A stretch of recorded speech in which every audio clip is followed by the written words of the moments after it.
miks mina homopaatiat armastan ja miks tegelikkuses võiks sina ka sellesse natukene süveneda. Ma alustan oma isiklikust põhjusest. Minu laps sai päris ränged vaktsiinikahjustused, mis kahjuks on üsna tavapärased. Ehk siis ta oli esiteks iga kuu haige, nii kui sügis tuli, iga kuu september, oktoober, november, 2-3 nädalat, natuke terve, jälle haige.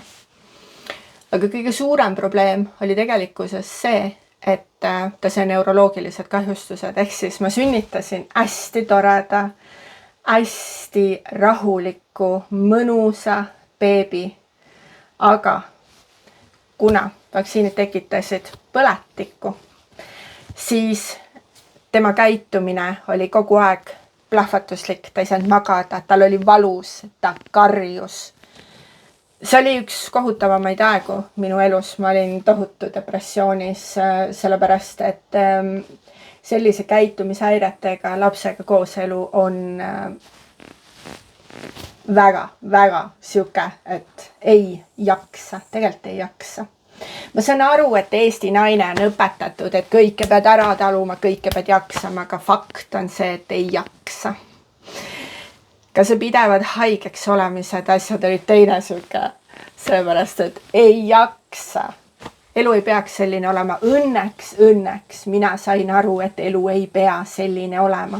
Et elus on midagi palju enamat, hoopis teistsugust. Jumal tänatud, et ma ei kuulanud kõiki need sadu ja tuhandeid, kes ütlesid, no nii, nüüd ongi. Leppi, nii midagi ei saa teha. Õnneks ma ei ole kunagi selline olnud. Õnneks mul on alati olnud sees, et kurat, midagi peab saama teha. Ja nii ma olin vastuvõtlik sellele, et tegelikkuses on teistsuguseid lahendusi ka siin maailmas. Et kui ühest kohast öeldakse ei, siis tähendab, et see koht ei oska mind aidata. Need inimesed ei oska mind aidata. Need vahendid ei suuda mind aidata. Aga elu on ju kui lai, kui palju on vahendeid, kui palju on lahendusi. Ja nii ma jõudsin homopaatia juurde. Ja peale esimest korda mu laps ei jäänud enam haigeks. See oli täiesti fenomenaalne. Vaikselt kadus ikka need plahvatused ära. See oli sügavam probleem, sellega läks kauem aega natukene. Möllasime veel sellega, et munatalumatus oli huvitaval kombel.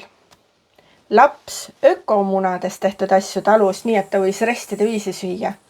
Aga nii, kui ta sai seda tavalist muna, kus oli ikka mürkained sees, siis oli katastroof. Aga mida tekitavad vaktsiinid? Munatalumatust. Sellepärast, et nad on selle peale kasvatatud või mingi muu sellise olluse peale. Sealt hakkasin ma vaikselt seoseid looma, infolehti lugema ja aru saama, mis mu lapsega tegelikult juhtus.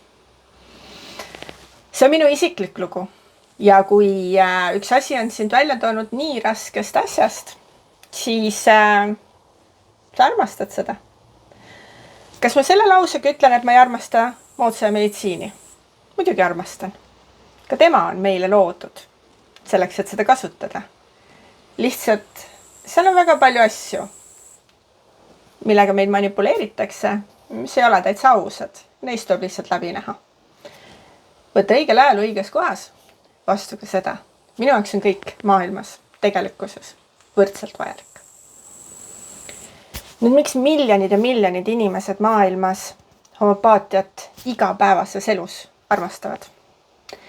Ta annab nii metsikult palju lahendusi olukordades, mis on sul eluaeg öeldud, et ei ole lahendatav. Kannata ära ei saa. Sul titt röögib. Ütleme, et sul sünnituse ajal juhtus midagi, mis ehmatas last. Ta ei suuda olla turvatundes.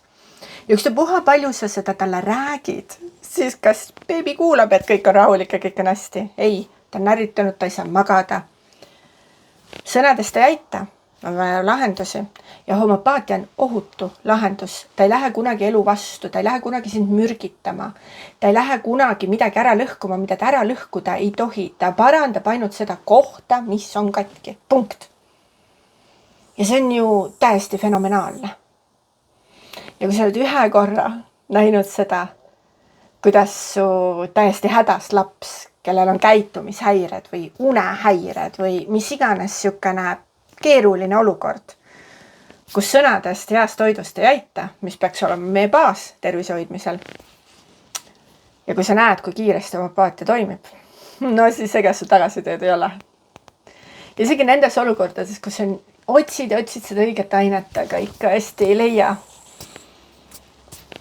Sa jätkad, sellepärast, et sa oled näinud seda mõju, kui sa saad selle päris õige täpse aine kätte.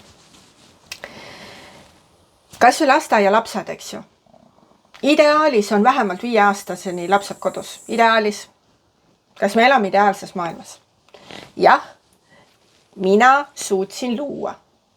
Ma julgustan ka seda varianti kaaluma, et kas äkki sina suudad ka luua seda, et sa oled kodus, aga et sa oled ka rahaliselt hoitud. Mina ei ole olnud kodus sellepärast, et mind on ülal peetud.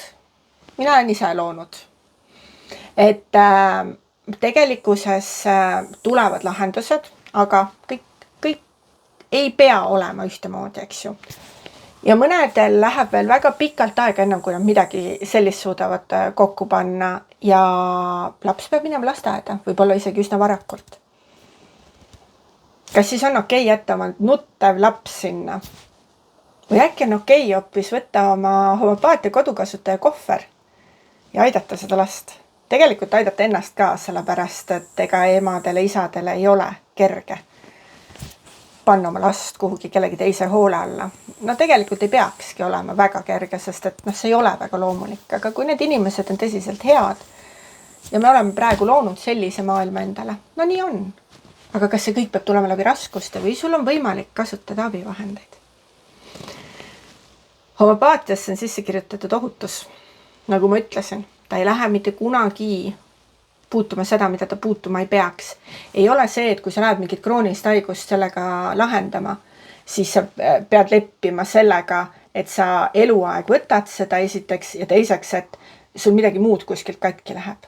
Ei, lõpptulemus, tegelikult kogu loodusravis, lõpptulemus on see, et sa ei peaks kasutama midagi peale hea toidu, rõõmsa meele ja hea lahke sõna. Ja kas ei ole mitte hea? Kuidas me seda halvaks teeme? Huvitav, kes meile selle jama kokku on keeranud?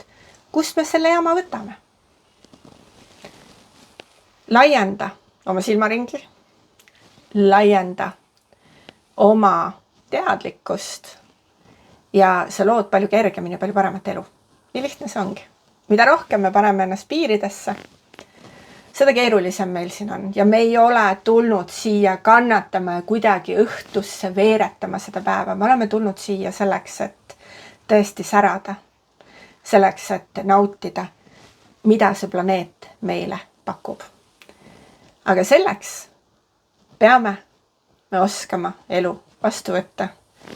Ja igasugused ei-müürid ära lammutama ja aru saama, millal me ise takistame seda, et head elu elada.